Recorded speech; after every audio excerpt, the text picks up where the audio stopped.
Tuhan. Mari kita membuka satu bagian firman Tuhan yang terambil dari kitab 2 Timotius.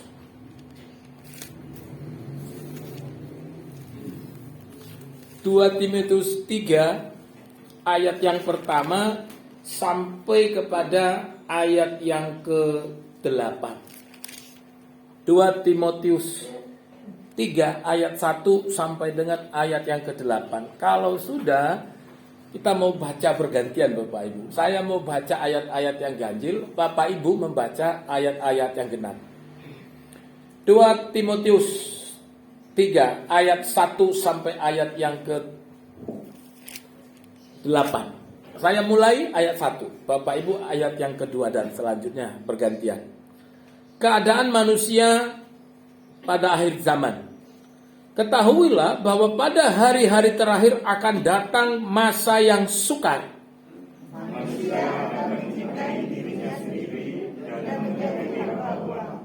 Mereka akan menjual dan menyombongkan diri. Mereka akan menjadi pembenam. Mereka akan melupakan kata orang tua dan tidak tahu berterima kasih. Tidak memperdulikan agama. Tidak tahu mengasihi, tidak mau berdamai, suka menjelekkan orang, tidak dapat mengekang diri, garang dan tidak suka yang baik. Suka mengerjakan, tidak berkebahagiaan, berlagak tahu, lebih menuruti hawa nafsu daripada menuruti Allah. Secara lahiriah mereka menjalankan ibadah mereka, tetapi pada hakikatnya mereka memungkiri kekuatannya. Jauhilah mereka itu. Sebab di antara mereka terdapat orang-orang yang menyelundup ke rumah orang lain dan menjerat perempuan-perempuan lemah yang syarat dengan dosa dan dikuasai oleh berbagai nafsu. Yang walaupun selalu ingin diajar, namun tidak pernah dapat mengenal kebenaran. Sama seperti Yanus dan Yambres menentang Musa, demikian juga mereka menentang kebenaran. Akal mereka bobrok dan iman mereka tidak akan uji. Amin. Tema kita pada hari ini, keadaan manusia menjelang akhir zaman. Keadaan manusia menjelang akhir zaman. Bapak, Ibu dan Saudara yang terkasih dalam nama Tuhan Yesus, kitab atau surat Timotius ini ditulis oleh Rasul Paulus kepada Timotius, yang adalah waktu itu dia ini seorang gembala yang muda, masih muda. Salah satu tugas yang paling berat yang dialami oleh Timotius adalah bahwa Timotius ini harus menghadapi pengajar-pengajar sesat. Ada banyak orang saat itu yang sedang mengajarkan ajaran-ajaran yang sesat, yang menjauhkan umat Tuhan, menjauhkan gereja Tuhan dari ajaran yang benar. Maka kemudian Rasul Paulus merasa penting untuk menulis surat ini kepada Timotius, supaya Timotius itu menjadi kuat, menjadi yakin, tidak tawar hati. Maka kemudian lewat tulisannya Paulus memperingatkan bahwa keadaan manusia menjelang akhir zaman itu akan berubah secara drastis. Ada banyak hal yang terjadi, ada banyak perubahan tingkah laku, perubahan pola pikir, perubahan iman, bahkan perubahan pengharapan yang dialami oleh orang-orang percaya. Hari ini saya akan mengajak Bapak Ibu melihat dua pokok penting tentang situasi ketika menjelang akhir zaman. Yang pertama, menjelang akhir zaman itu tiba, akan muncul yang namanya masa-masa sukar. Menjelang akhir zaman itu akan datang masa-masa yang sukar. Dalam ayat yang pertama dikatakan, ketahuilah bahwa pada hari-hari terakhir akan datang masa yang sukar. Paulus mengingatkan kepada jemaat-jemaat Tuhan bahwa akan datang situasi di mana akan datang masa-masa yang sukar, yang belum pernah dialami sebelumnya. Masa-masa sukar ini terjadi karena beberapa hal. Yang pertama, Karena manusia terlalu mencintai dirinya sendiri dan menjadi hamba uang. Masa sukar itu akan datang di mana ketika manusia itu terlalu mencintai dirinya, terlalu egosentris dan semuanya serba aku. Keakuan manusia itu semakin menonjol. Semua karena aku, semua karena saya, semua karena saya, semua karena saya. Keegoan atau egoisme yang muncul dalam kehidupan manusia ini membuat manusia itu menjadi tidak peduli kepada sesama. Siapa lu, siapa gua. Bahkan pikiran manusia itu akan lebih diarahkan kepada yang namanya materi, kepada uang. Maka dikatakan oleh firman Tuhan, manusia itu akan menjadi hamba uang, diperbudak oleh uang. Hidup itu tujuannya itu hanya cari uang, cari uang, cari uang, cari uang.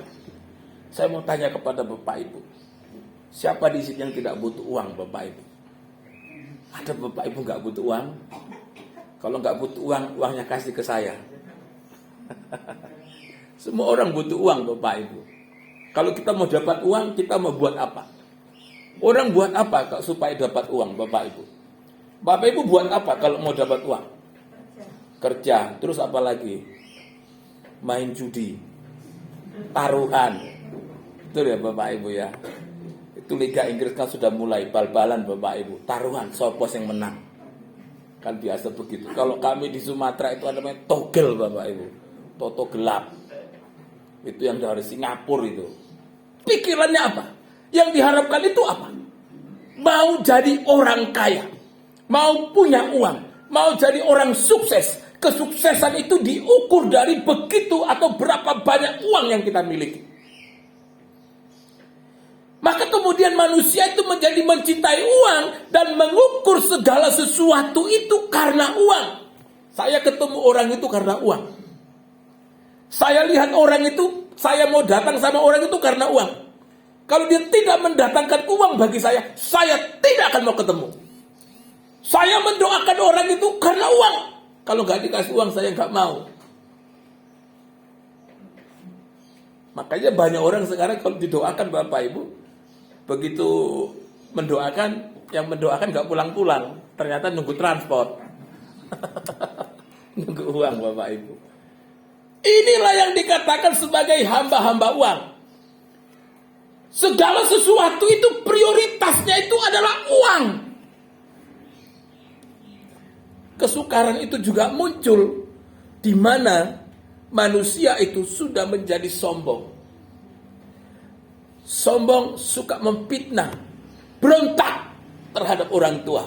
Itu dikatakan bahwa menjelang akhir zaman ini manusia itu akan menjadi sombong. Mengapa sombong? Karena berorientasi kepada diri sendiri, kemudian hanya mengutamakan uang. Kalau uang itu sudah dapat, maka kemudian yang datang itu adalah kesombongan. Makanya firman Tuhan mengingatkan, orang kaya susah masuk kerajaan sorga.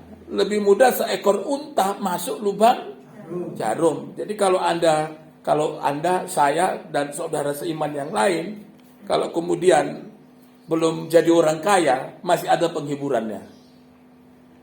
Kita masih bisa masuk surga. Lebih mudah katanya kita masuk surga daripada orang kaya masuk surga. Karena dia syaratnya itu dikasih kata lebih mudah seekor unta masuk lubang jarum. Saya pikir-pikir Bapak Ibu, saya menjahit kancing baju saya yang sobek, jangankan unta, bulu unta saja susah masuk lubang jarum. Jadi ya memang tantangannya di situ. Karena apa? Karena nanti manusia itu akan menjadi pribadi yang sombong. Dia tidak peduli kepada orang lain. Suka fitnah, berontak terhadap orang tua. Padahal dalam bahasa yang sering kita dengar dikatakan bahwa sorga itu berada di bawah telapak kaki ibu.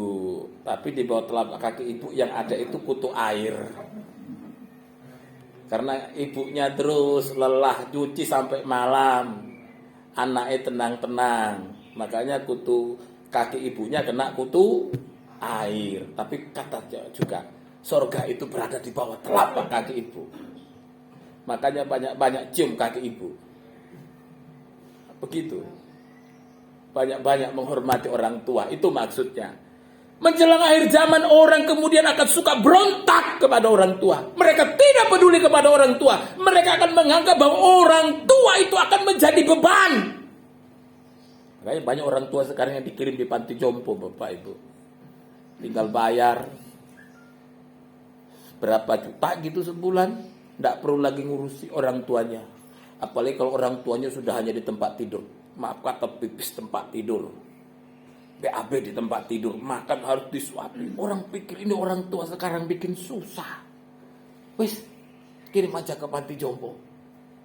Di panti jompo ibunya nangis-nangis terus. Begitu. Masalahnya di mana? Masalahnya adalah orang sekarang itu tidak lagi memikirkan yang seperti itu, tapi memikirkan bagaimana hidup enak, tidak diganggu. Orang hanya berpikir bagaimana sekarang orang itu hidup nyaman, tidak ada disulitkan oleh orang lain. Tidak peduli kepada hal-hal yang berbau rohani. Tidak suka firman Tuhan, tetapi lebih menyukai cerita-cerita dunia. Kesukaran ini muncul menjelang akhir zaman. Kesukaran yang muncul ini menjelang akhir zaman ini adalah kesukaran yang terjadi karena sifat manusia yang berubah. Jadi kesukaran-kesukaran yang akan datang menjelang akhir zaman ini justru terjadi karena sifat dan tabiat manusia yang berubah. Kalau sebelumnya kesukaran itu muncul atau masalah itu muncul karena Tuhan izinkan terjadi pada hidup orang percaya. Jadi kalau sebelumnya masalah persoalan itu muncul karena Tuhan izinkan sebagai ujian bagi orang percaya. Tetapi menjelang akhir zaman, kesusahan itu justru terjadi karena kita yang menciptakan kesusahan itu. Jadi menjelang akhir zaman ini, kita yang menciptakan atau kita yang membuat kesusahan itu datang. Tapi kalau dulu kita melihat bahwa kalau kesukaran itu adalah cobaan atau kesukaran itu adalah ujian dari Tuhan, orang akan berdoa kepada Tuhan.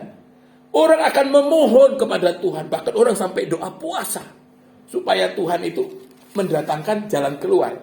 Tetapi ketika menjelang akhir zaman, ketika kesukaran itu datang, orang tidak lagi berdoa. Mereka tidak lagi membutuhkan Tuhan. Mereka tidak lagi butuh Tuhan.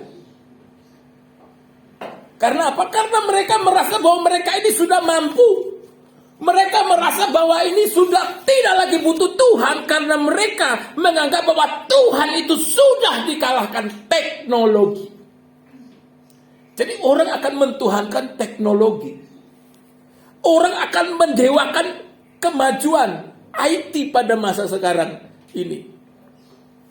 Coba Bapak Ibu perhatikan hidup manusia pada masa sekarang ini. Berapa jam manusia sekarang menghabiskan waktu dengan gadget atau handphonenya? Berapa jam Bapak Ibu? Pagi, siang, sore, malam, mau makan, mau tidur, mau apapun semuanya sekarang itu harus ada HP. Orang bilang gini sekarang, lebih baik saya nggak makan daripada nggak punya paket data. Betul ya Bapak Ibu ya? Orang kalau makan bisa ditahan, tapi nggak punya pakai data dia ngelongso. Jadi itulah situasi pada masa sekarang ini. Pernahkah Bapak Ibu berpikir bagaimana keadaan manusia 10 tahun ke depan? Orang akan mendewakan teknologi. Orang tidak lagi butuh Tuhan. Orang tidak lagi mau berkata, Tuhan tolong saya untuk masalahnya. Tapi dia akan mencari sesuatu yang bisa menolong dia. Dan itu bukan Tuhan.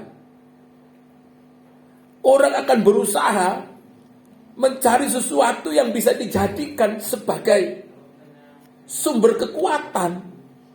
Bukan lagi bersandar kepada Tuhan. Itulah sebabnya menjelang kedatangan Tuhan Yesus yang kedua, manusia itu tidak lagi butuh Tuhan dan lebih memprioritaskan dan menganggap bahwa manusia itu adalah manusia yang superior. manusia bisa menciptakan segala sesuatu. Bapak Ibu dan Saudaraku terkasih dalam nama Tuhan, mari kita membuka Efesus 5 ayat 15 sampai 16. Efesus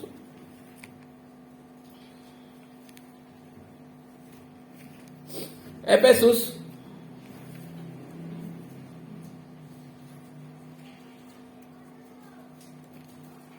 5 ayat yang ke-15 sampai 16 kita baca bersama-sama. Kalau sudah ketemu Bapak Ibu, Efesus 5 ayat yang ke-15 dan 16. Kita baca bersama-sama. 1, 2, 3. Karena itu perhatikan dengan seksama bagaimana kamu hidup.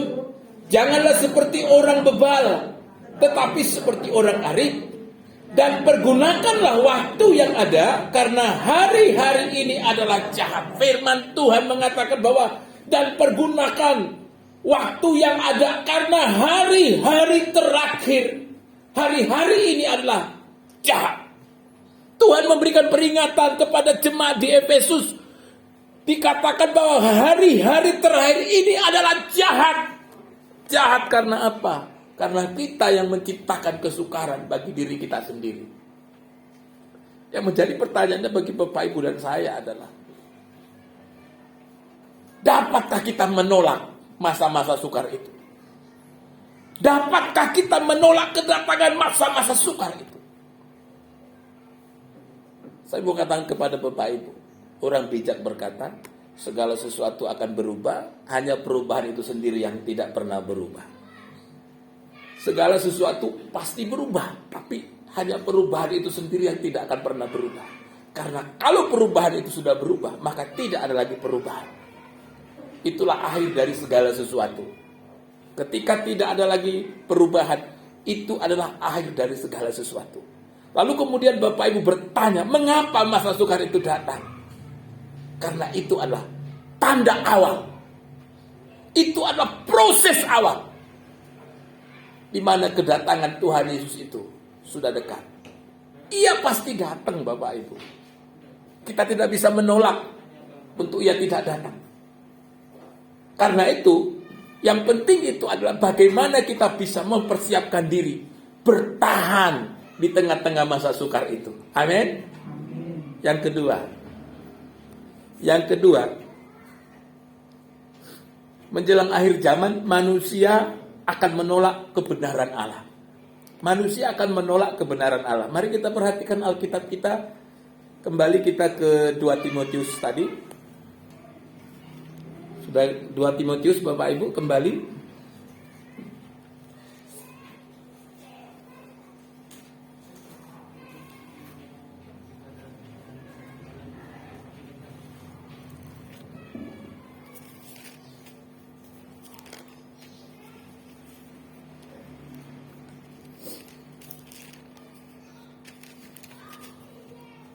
Mari kita perhatikan Bapak Ibu Alkitab kita 2 Timotius ayat yang ke-8 dan 9. Kita baca bersama-sama ayat 8 dan ayat 9.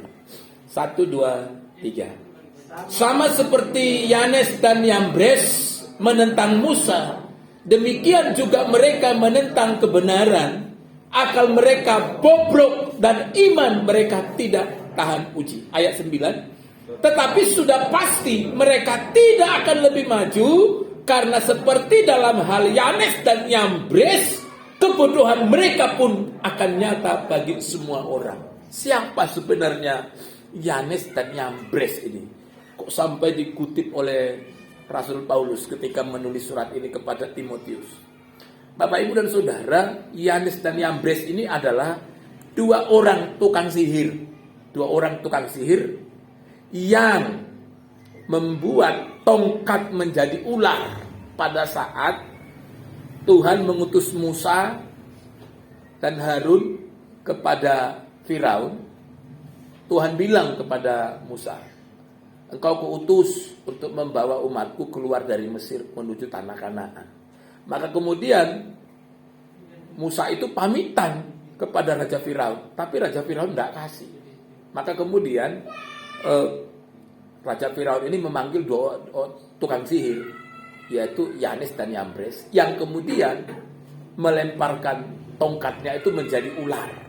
Maka kemudian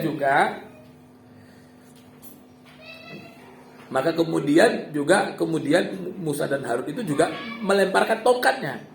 Tapi yang luar biasanya adalah bahwa tongkatnya Harun yang menjadi ular itu memakan ular-ular buatannya Yanes dan Yambres. Jadi Yanes dan Yambres ini adalah dua orang tukang sihir yang menentang Musa membawa bangsa Israel keluar dari Mesir. Nanti Bapak Ibu boleh baca di Keluaran 7 ayat 19 sampai 20. Yanes dan Yambres menolak rencana Allah. Yanes dan Yambres tidak mau, bahkan menjadi penghalang terhadap penggenapan rencana Allah. Yanes dan Yambres menolak kebenaran Allah. Mereka tidak peduli, mereka menentang, mereka melawan apa yang menjadi sumber kebenaran, yaitu kebenaran Allah. Bapak, Ibu, dan saudaraku yang terkasih dalam nama Tuhan Yesus, siapakah yang bisa melawan Allah? Siapakah yang bisa melawan kebenaran dari Allah? Allah itu adalah sumber kebenaran yang kekal, yang ada selama-lamanya, bahkan tidak akan pernah berakhir. Allah itu adalah sumber kebenaran yang berotoritas, berkuasa. Tidak ada seorang manusia pun yang bisa membatalkan kebenaran Allah. Tetapi Yanes dan Yambres, mereka berusaha membatalkan fakta atau tentang kebenaran Allah ini.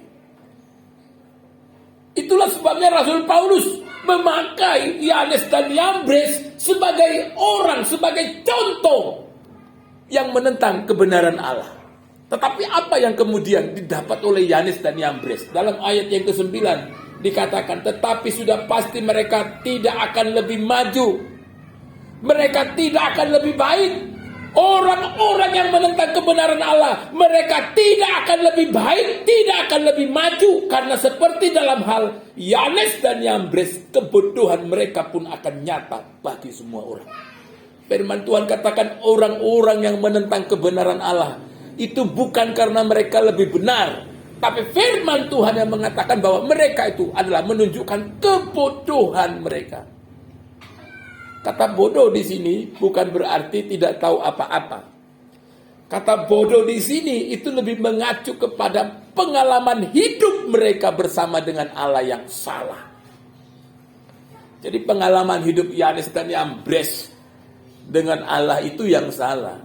Yanes dan Yambres ini bukan tidak tahu kebenaran. Mereka tahu kebenaran, tapi pengalaman hidup mereka yang membuat mereka ini tidak tahu kebenaran. Bapak, Ibu, dan saudaraku yang terkasih dalam nama Tuhan, Yanes dan Yambres merasa lebih benar dari Tuhan. Yanes dan Yambres merasa bahwa mereka mampu tanpa Tuhan. Itulah sebabnya mereka menolak kebenaran itu. Bapak, Ibu, dan saudara, hal ini menjadikan mereka menganggap Allah itu tidak lagi menjadi sesuatu yang superior. Mereka melihat bahwa Allah itu bukan lagi menjadi sesuatu yang patut diagung-agungkan. Tidak. Karena mereka merasa Allah itu menjadi sesuatu yang biasa saja. Allah itu menjadi sesuatu yang menjadi tidak penting. Tidak menjadi sesuatu yang menjadi luar biasa yang patut diagungkan. Memang pada akhirnya Bapak, Ibu, dan saudara, manusia akan lebih mengutamakan kebenaran yang dianggap oleh dirinya sendiri sebagai kebenaran. Apa yang dianggap benar oleh firman Allah, apa yang dianggap benar oleh Allah, itu dibatalkan oleh manusia. Karena apa? Karena manusia tidak lagi mau diatur oleh Allah. Karena manusia tidak mau lagi dikendalikan oleh Allah. Mereka mau menjalankan hidupnya sendiri. Mereka mau hidupnya itu tanpa campur tangan Allah. Pola hidup atau sikap hidup yang tidak lagi mau bergantung kepada Allah ini akan membuat manusia itu menjadi liar. Manusia itu akan menjadi liar. Bahkan mereka akan menganggap orang-orang yang tetap mengikut Tuhan, atau mereka akan beranggapan bahwa orang yang percaya dan mengikut Tuhan itu adalah satu kebodohan. Padahal mereka lupa, mereka sendiri yang bodoh. Bapak, Ibu, dan Saudara yang terkasih dalam nama Tuhan. Pada akhirnya, ketika manusia menegakkan kebenaran yang bersumber kepada dirinya sendiri, mereka akan menganggap orang-orang yang bertahan kepada kebenaran Allah itu sebagai penghalang. Akan tiba saatnya di mana orang-orang yang bergantung dan berfokus kepada kebenaran yang daripada Allah itu akan dianggap sebagai musuh. Maka dikatakan akan datang masa-masa sulit, Bapak Ibu. Nanti itu akan datang masa-masa sukar, masa-masa sulit di mana kita akan mengalami berbagai macam penganiayaan.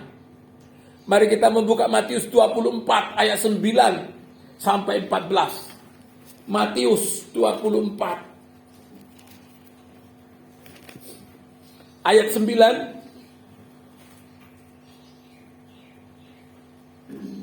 sampai 14, kita baca bersama-sama.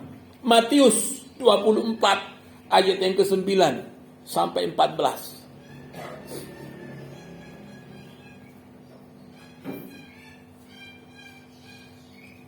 Kita baca bersama-sama. 1, 2, 3. Pada waktu itu kamu akan diserahkan supaya disiksa, dan kamu akan dibunuh dan akan dibenci semua oleh karena namaku. Dan banyak orang akan murtad, dan mereka akan saling menyerahkan dan saling membenci. Banyak nabi palsu akan muncul dan menyesatkan banyak orang. Dan karena makin bertambahnya kedurhakaan, maka kasih kebanyakan orang akan menjadi dingin. Tetapi orang yang bertahan sampai kepada kesudahannya akan selamat. Cukup sampai situ, Bapak Ibu.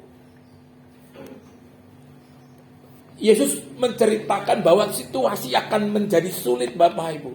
Di mana dikatakan bahwa kita akan mengalami masa-masa yang sulit, di mana kita akan mengalami penderitaan, kita akan mengalami siksa, kita akan dibunuh, dibenci, semua oleh karena namaku. Dan dikatakan akan banyak orang yang murtad. Akan banyak orang yang murtad. Saya punya teman pendeta, Bapak Ibu, di Pekanbaru itu murtad, sekarang jadi pendakwah. Saya heran, kok bisa ya pendeta murtad? Itu pendeta kita dari aliran lagi, yang tiap hari puji Tuhan, haleluya, udah berbahasa roh lagi. Masalahnya di mana? Masalahnya adalah dimulai dari kejatuhan ke dalam dosa perzinahan. Nah, kalau pendeta sudah berzina, siapa lagi yang mau dengar dia? Kecuali banting setir. Murtad.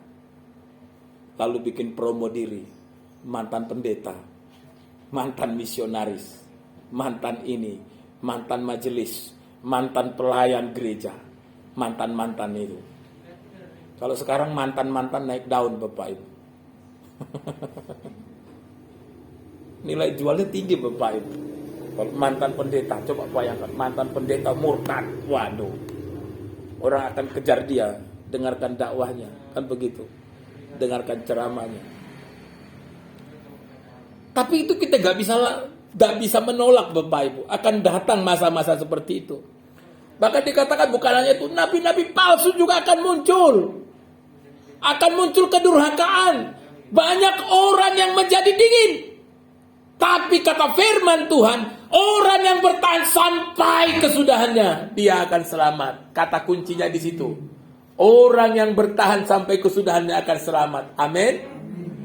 Kesukaran boleh datang, penganiayaan boleh datang. Saudara-saudara kita banyak yang murtad. Oke, itu urusan mereka. Nabi-nabi palsu akan datang. Apapun akan datang. Tapi firman Tuhan mengatakan yang terpenting adalah bagaimana orang yang bertahan sampai kesudahannya. Itu yang akan selamat. Amin. Bagian firman Tuhan yang digaris bawahi bahwa orang yang bertahan sampai kesudahannya akan selamat. pertanyaannya adalah bagaimana caranya supaya kita bertahan. Kita melihat sekarang, Bapak Ibu, kantong-kantong kekristenan sekarang bukan lagi menjadi kantong kekristenan. Kantong-kantong kekristenan sekarang, Bapak Ibu, sudah bolong.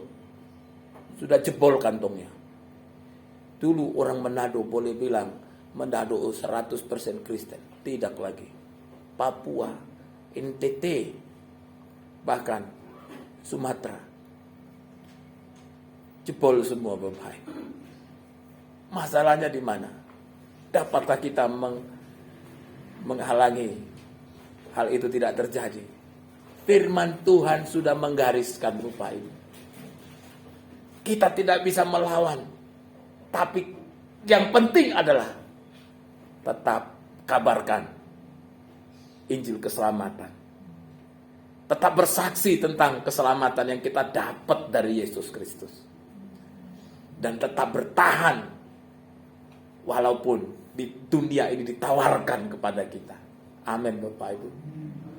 Walaupun ditawarkan dunia ini kepada kita, tapi kita punya keyakinan bahwa dunia ini tidak akan dapat membatalkan iman kita kepada Yesus. Amin.